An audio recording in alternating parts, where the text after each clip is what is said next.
Oi pessoal, eu não sei se já comentei por aqui, mas o Homem-Aranha é meu super-herói favorito. Eu gosto muito do personagem. E isso por vários motivos, vou até comentar alguns durante o vídeo, mas além de tudo, ele foi o primeiro personagem que eu acompanhei. A minha vida como leitor assíduo de quadrinhos começou com uma revista dele, com o Homem-Aranha 149 da editora Abril, que era uma história fechada do primeiro confronto do Homem-Aranha com o Carnificina, e o Venom tinha uma participação importante. Eu reli há pouco tempo essa história, posso até fazer um vídeo mais pra frente sobre isso. Confesso que eu não achei a história das mais inteligentes, das mais geniais, mas eu lembro que na época aquilo me empolgou demais. E a partir dali eu fui correndo atrás das revistas anteriores. Comecei a acompanhar a mensal e fui atrás do que tinha sido publicado antes. E em certo momento eu me deparei com as histórias dos anos 80. Por exemplo, o confronto do Aranha com o Senhor do Fogo. E aquelas histórias dos anos 80 me empolgavam muito. E hoje, as histórias, a sequência de histórias que eu vou comentar são exatamente histórias dos anos 80, que ao meu ver são histórias assim, cara, muito legais. São ao mesmo tempo simples e cativantes. Bom, vamos direto ao que eu vou comentar hoje. Hoje eu vou falar sobre a saga do traje alienígena, ou como ficou na minha memória, a saga do uniforme negro. Ela foi publicada recentemente nesse encadernado aqui da Salvat, da coleção definitiva do Homem-Aranha, número 17. Vamos lá. Essa história, na verdade, não é uma história só, é uma sequência de histórias. Aqui são publicadas 9 edições da Amazing Spider-Man 252, perdão, 8 edições da Amazing Spider-Man 252 até a Amazing Spider-Man 259. Essa sequência de histórias lida com as consequências das Guerras Secretas. As Guerras Secretas foi a primeira grande saga da Marvel. Os heróis foram raptados por um planeta alienígena, vários personagens heróis, vilões, colocados lá para lutar por um ser muito poderoso que foi o Beyonder. E todos esses heróis tiveram consequências na sua vida.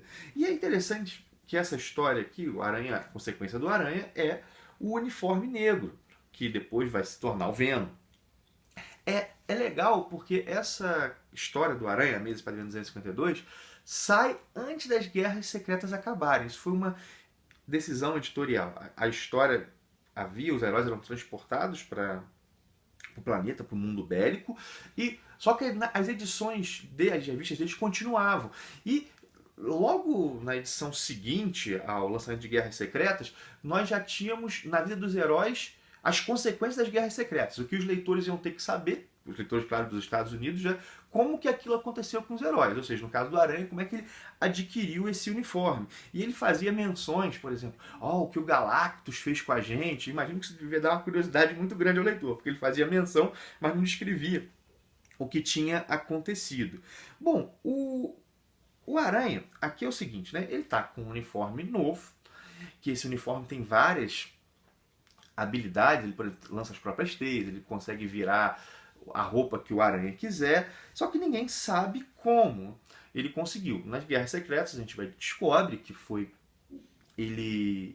o uniforme dele rasgou, ele usou uma máquina alienígena que deu esse uniforme para ele.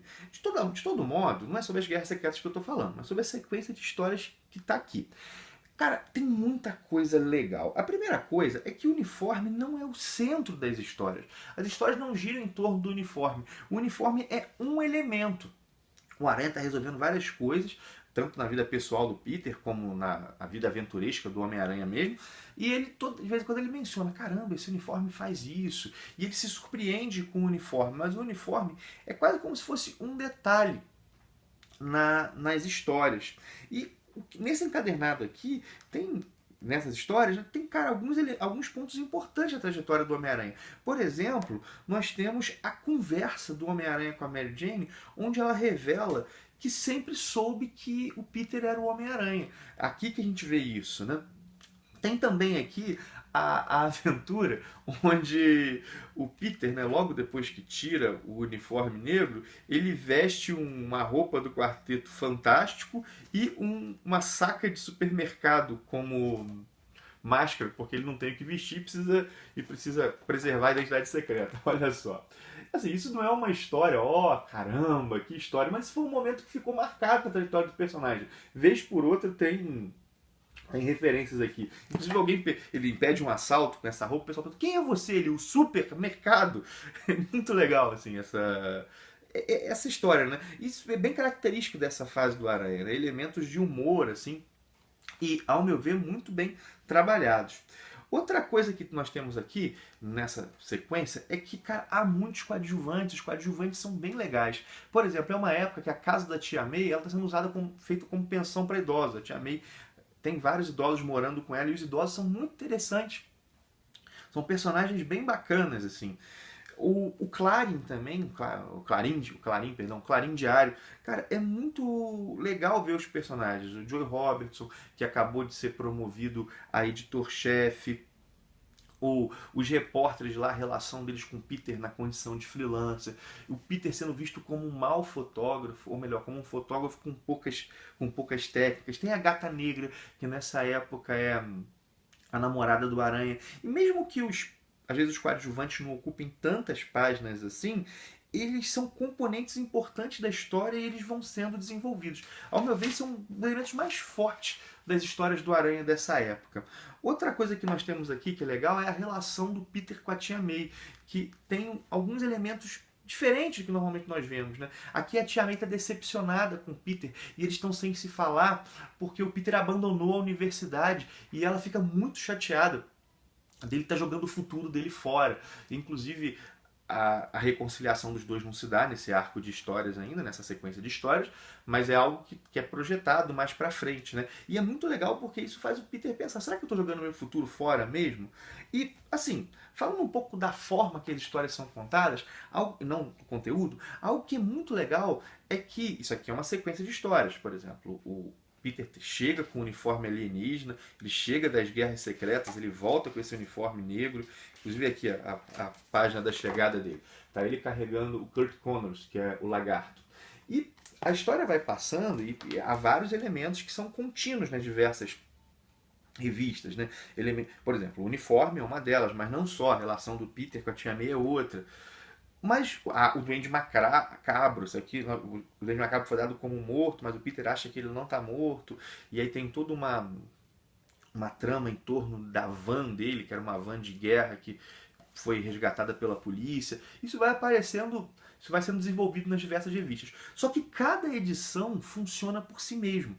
É como se fosse uma mescla de monstro da semana com uma série que cada final de episódio tem uma reviravolta, um gancho para o outro. É uma mescla disso. Inclusive, isso aqui tornava muito fácil a entrada de novos leitores. A história já era, ao meu ver, pensada para isso, né? Para facilitar quem pegasse pelo meio do caminho pudesse se envolver, ao mesmo tempo tivesse uma coisa que desse um gostinho de quero mais, mas encontrasse ali algo que entendia. É uma sequência narrativa legal. É claro que às vezes o leitor que está lendo todo mês, de vez em quando ele tem que pega um flashback, o Aranha relembra o que está acontecendo, mas eu pessoalmente gosto e acho que para uma perspectiva de quadrinho que vende em banca, é uma aposta que é legal. E ao meu ver, não atrapalha o fluxo da leitura. Li encadernado agora e gostei bastante. Aqui também, nesse encadernado, estão os elementos do Homem-Aranha, nessas histórias, os elementos que me fizeram gostar tanto do personagem, aqueles que me cativaram. A humanidade do Peter, por exemplo, que para ele às vezes as coisas dão errado, não dão tão certo. É um herói como a gente, um personagem como a gente, né, que às vezes fica sem dinheiro. Esse aspecto cotidiano do Peter, né? Além disso, o humor, que é uma característica forte do personagem, aparece vez por outra. O tema do custo da responsabilidade, que é essa ideia de que, pô, eu tenho poder, eu tenho que viver a responsabilidade. A frase lá do tio Ben que falou pro Peter. Só que isso aqui é algo que tem consequências para a vida pessoal dele. Por exemplo, ele não consegue chegar ao encontro para se reconciliar com a Tia May, porque ele estava indo atrás da van do Duende Macabro lá. Cara, é uma leitura muito prazerosa esse encadernado. É uma fase do Aranha que eu realmente gosto bastante e que eu ficaria muito feliz de ver outras histórias da época sendo republicadas. Só uma coisa que vale dizer para quem, sei lá, porventura for procurar um encadernado da banca, Parte dessas histórias aqui já foram lançadas pela própria Salvat. Como eu disse, aqui sai Amazing Spider-Man 252 a 259. Naquela coleção de capa preta dos heróis da Marvel, que cada edição traz um arco e mescla personagens diferentes, saiu o Nascimento de Venom. No Nascimento de Venom, nós temos a Amazing Spider-Man 252 e da 256 a 259, ou seja, nós não temos 253 a 255. E agora, nessa coleção do Aranha, saiu aqui da 252 a 259 e vai sair um outro encadernado, que é também chamado Nascimento de Venom, que vai trazer as outras duas edições, que saem na salva de capa preta, que é Amazing Spider-Man 300 e o Web of Spider-Man 25, salvo engano. E nessas vai trazer essas e mais outras, né? Não dá para publicar um encadernado com duas histórias só. Ou seja, isso aqui ficou mais completo, né? Mas parte das histórias estão nessa no Nascimento de Venom. Então é um detalhe aí para quem quer saber, às vezes não quer pegar a história repetida, ou então quer ter a história completa e acha que lá já tá. Bom, é uma informação. De todo modo, cara, para quem é fã do Aranha, essa edição aqui é realmente bem legal. Eu não estou pegando essa coleção toda, só estou pegando as histórias que eu não tenho ou que eu tinha em formatinho, mas é bom ver esse tipo de material saindo. Bom, já está um pouco longo o vídeo, deixo aquele abraço, sempre, né? Aquelas coisas que a gente sempre pede. Dá teu like, se inscreve no canal. Você sabe o que eu peço sempre, né? O que a maior parte dos youtubers pede. Mas é o seguinte, vou pedir essa questão do se inscrever no canal, porque, cara, se você curte quadrinho, curte os vídeos, se você estiver inscrito, você vai saber quando os vídeos saírem. E fora que é importante pra gente. Deixo aquele abraço, até o próximo vídeo.